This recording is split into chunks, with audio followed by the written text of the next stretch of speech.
Hey folks over at YouTube, I know it's been a long time. Sorry, I have been devoting all my time to Twitch, but I did watch E3 this year, and I wanted to share with you guys and my Twitch chat what I thought of E3 and what my favorite things at E3 were that I saw. And we're going to do this by conference, okay guys? First of all, let's talk about EA. EA has nothing that I'm interested in. I'm not interested in Battlefield 5. Even though they say they're not going to be loot boxes and progression style loot boxes, and they're going to give you all this content for free with free updates and stuff, it sounds like a big apology letter for Star Wars Battlefront 2, but at the same time, I can't help but think that they're going to try something more awful, or the fact that we're still going to have microtransactions in the game, but at least, hey, it's not randomized microtransactions.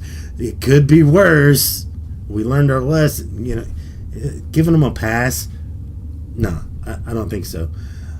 I'm just not down with that. So nothing at EA excited me. Anthem looks like another Destiny clone. Just not into that. If you're a Destiny fan or a Division fan, good on you guys. That's awesome. Nothing at EA excited me. Now let's talk about Bethesda. At Bethesda, I was interested in a few things. I'm interested in Rage 2. It looked really good. I thought Andrew CK, which was the band that opened, were awesome. They were cool. I like the energy that it set for the trailer. I don't care if everybody in that room hates Andrew CK. I thought that was an awesome performance, and I liked it, and I liked the Rage 2 trailer and stuff that they showed. I'm hyped on Rage 2. That song and the music playing with that energy, those guys fucking rock, and I was down on that. So it was awesome. I'm also not interested in any of the Elder Scrolls like online stuff. I'm not interested in the Elder Scrolls Champions, whatever the card game. I just don't care. Not interested in Quake Champions. I guess they want to make Quake Overwatch. I don't get it. I know it doesn't play like Overwatch, but it seems like it's got the Overwatch hero element, like they're really pushing the heroes in that game. Don't care. I am excited about Doom Eternal. Doom Eternal looks fucking amazing. It looks awesome. I am so down on Doom Eternal. Yay, they mentioned Elder Scrolls 6. It'll probably be 10 years from now when we see that game. Yay, they announced Starfield. It'll probably be PS5, Xbox One, or Xbox 2 when we see that. Fallout 76, I've got some huge concerns. I like the Fallout universe. I don't think this is going to be the Fallout for me. I'm not into PvP, especially in an engine that's not made for Twitch shooting. So, yeah, that was a big turnoff. And there's no way to turn that off. That was confirmed by Todd Howard. So, and he, you know, there's a lot of concerns that the community brought up, and Todd Howard at the moment is just saying the community will figure that out on their own. This just might not be the Fallout for me, and that's okay, because I still have Fallout 4, still have Fallout 3, still have Fallout New Vegas. There'll be a Fallout 5 eventually that will be a normal Fallout game, so I'm okay if not every Fallout experience is for me. That's fine. Square Enix, Rise of the Tomb Raider, that's the only thing, or Shadow of the Tomb Raider, really that's the only thing that I can think of from Square Enix that really excited me. They didn't show, what was really disappointing about the Square Enix thing is that they didn't show the Avengers project, which is the upcoming Avengers game that they're working on, also by Crystal Dynamics, and I think they did that because they didn't want to overshadow their current Tomb Raider game. Woof! Thank you so much for that follow, man. Appreciate it. So I don't think, I just don't think that the Avengers game, that they didn't show it because they don't want to overshadow their Tomb Raider game. Kingdom Hearts 3 is great for Kingdom Hearts fans. I'm not one of those, but if you are, I am glad you're getting that game. I'm kind of, the press that they didn't show or at least talk about Final Fantasy VII Remake, and I think that's because they fired the a lot of the creative team that was working on it, and they're starting over pretty much from last I heard. But it's still heavy in production, so what they're keeping and what they're getting rid of is unclear at this time, and how far along that is. But I know that it's really in a development crisis right now, so it's kind of not surprising we didn't hear about it. But I wish we had more information on Final Fantasy VII Remake. That was my thoughts on that. Ubisoft. Beyond Good and Evil 2 looks amazing. It looks like it's going to be fantastic. This is like a Fifth Element, Blade Runner type of future that's going on here with, and it looks to be very open world, like huge, with a lot of, the art style is just amazing. I am so ready to dig into Beyond Good and Evil 2. And this is coming from a guy that didn't play the original, doesn't really know nothing about this series. It was one of those games that I didn't know really existed. I actually got the game free from Ubisoft on Uplay. Still haven't played it yet.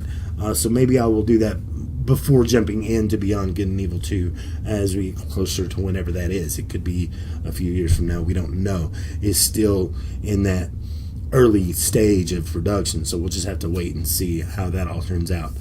Don't really care about Rainbow Six or For Honor or any of that stuff. Skull and Bones, I am totally down on Skull and Bones. I am ready for some more Assassin's Creed 4 Black Flag style ship battle stuff. I think that's awesome, and a game that's totally centered around that mechanic is good. Even if it is a shared world experience game, I think it's going to be awesome. Don't really care about Division 2 and stuff like that. Assassin's Creed Origins was a great reboot for the franchise. I am kind of surprised to see Assassin's Creed Odyssey so soon. But if it's handled with care and it's at the same polished level as Assassin's Creed Origins, I'm okay with the annual installment. I kind of don't want to see them go full back into annual installments, though. Like, if the series needs time to breathe, give it time to breathe so we don't get franchise fatigue, is how I feel about that. But I am glad that they are making it more, they're leaning more into the RPG side of Assassin's Creed. I think that's fantastic. Those games are starting to play more like The Witcher and Horizon and those type of games, and that's really exciting to me. And now we're getting dialogue options and choices that are being made. Fantastic. Let's talk about Xbox real quick. There were a few games showed at Xbox that I'm excited about. Unfortunately, none of them were Xbox first-party games. Gears is Gears. Halo is, well, it's Halo. Fans are going to keep buying Halo and Gears, and that's awesome. Those are okay games. I don't think they're quite the system-selling franchises that they used to be, but maybe this is a turning around point, and they can change all of that. And I totally hope so. What really did surprise me from Xbox is that they announced 5 new studios, one of which is Ninja Theory, which is one of my favorite studios. They made Hellblade, Senua's Sacrifice, and Heavenly Sword, and all sorts of great games. I think they're awesome. I think they're freaking awesome. That's a great win. You know, the other ones didn't surprise me so much, like Undead Labs. Of course, they made State of Decay too for you. You've been working close with them. Why not acquire them? That makes sense. The other games that I saw, though, that interested me a whole lot with third-party titles, like Metro Exodus looks amazing. Metro Exodus looks like a Fallout experience. Since Fallout 76 isn't going to be the experience for me, I'm a big fan of the Metro series. I liked Metro last night, liked Metro 2033.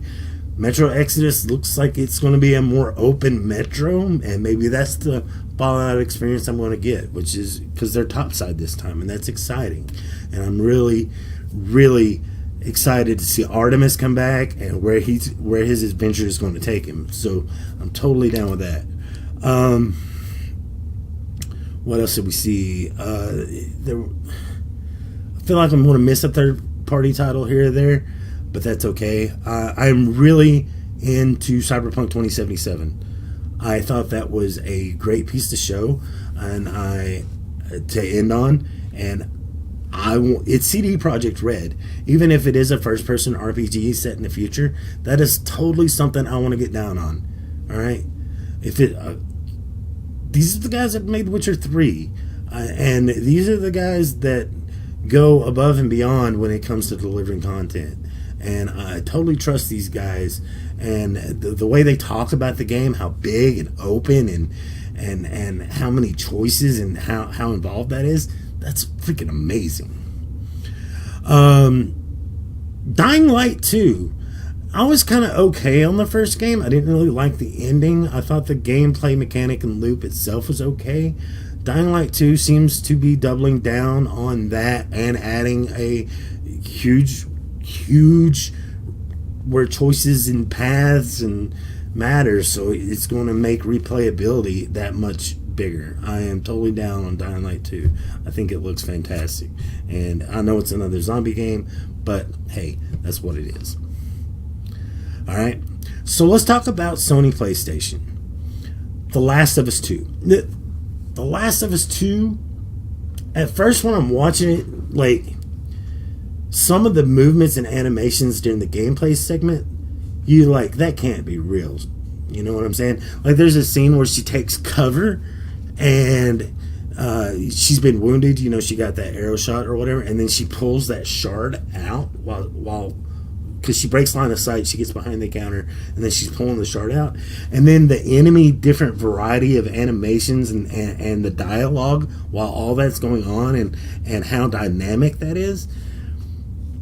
First, I thought that couldn't be real, but then they showed them playing it on the floor, and things turned out a little bit differently, but the variety of stuff was still there, and they were playing it with controller on the floor after the floor had opened up. This is long after the presentation. If the game is that dynamic and it actually works that, and I totally have full faith in Naughty Dog. I don't think Naughty Dog would try to deceive us anyway. It looks really good. The Last of Us 2 looks freaking amazing. Matter of fact, game of the show is between The Last of Us and Cyberpunk for me. All right, The Last of Us 2. Oh my God, it looked amazing. Ghost of Tsushima, dude. PlayStation was the conference for me because they have the most games that speak to me as a gamer. I am that single player action adventure type guy. So, of course, I am all down on like, they had the most informative, best content, but the worst show, if that makes sense, at E3 probably. Well, not the worst show. EA was definitely the worst show. But it wasn't as good as Xbox. I thought Xbox did a better job, if that makes sense, presenting their games and stuff. Ghost of Tsushima, though, the lighting, that world, feudal Japan, like we've never seen it. It looks good. It looks really good. Resident Evil 2 Remake. My friend Tipster, as many of you guys know, is a big Resident Evil 2 guy. He's totally excited about this. I've never been the Resident Evil guy. It looks really good. Like, I may try Resident Evil 2 Remake. Just saying. Death Stranding looks amazing, and we saw gameplay. A lot of it was walking, and Norman Reedus just walking and through these different scenes and stuff. And I think that's just showing how the engine looks. I don't think that's representative on, how the game is. I'm going to be walking for hours. Kojima's not that way. I think he's just proud of the engine that he's working in, and he's showing you how the game's going to look in the different environments. That's typically what Kojima does. So I don't think that's representative of the overall gameplay. The actual sneaking part where he's using the clapper and dodging these like hidden, I think that's more representative of the gameplay we're going to get. But I still have no fucking clue what's going on in this game. But by God, I'm intrigued, and I am totally down because Hideo Kojima, one of my favorite developers of all time, and I'm ready to jump back into that. Just ready to gobble all that up. See what else? Oh, Spider-Man. Spider-Man looks crazy fun and is bringing the villains. I think that is awesome. And I'm totally looking forward to Spider-Man. You've got... I think they're setting up Sinister Six because we see the Scorpion, we see Electro, we see Rhino, we see the Vulture, and we see the what's the guy's name, the Phase guy or whatever, and then there's that one that we don't know who it is. Probably Doc Ock or something. I think they're setting up a Sinister Six moment, which is going to be awesome. I'm really gelling with this Spider-Man game. It looks really good, and I don't know what else to say about that. So, even though I thought the Sony press conference was kind of disjointed, I still like the games that they showed and the games that they brought. Even if they are games that we've seen before, we got more information and new footage and seeing them from a different perspective. Nintendo, if you're into Smash Brothers, which I've never understood the Smash Brothers thing, but I wish I kind of did, because you guys are getting an amazing game, and I think that's going to be awesome for those that are into Smash. It's not my thing, but hey, Smash and Pokemon are your thing. You're getting Smash and Pokemon'd up, and I think that's awesome. But anyway, guys, those are my thoughts on E3. Thank you if you're watching on YouTube. Don't forget to like, share, and subscribe. And I'm going to discuss this with my Twitch fam. And if you want to join in some more of these conversations, head over to twitch.tv/Stando. Until next time, guys, have a good one. And let's talk to you guys here on Twitch.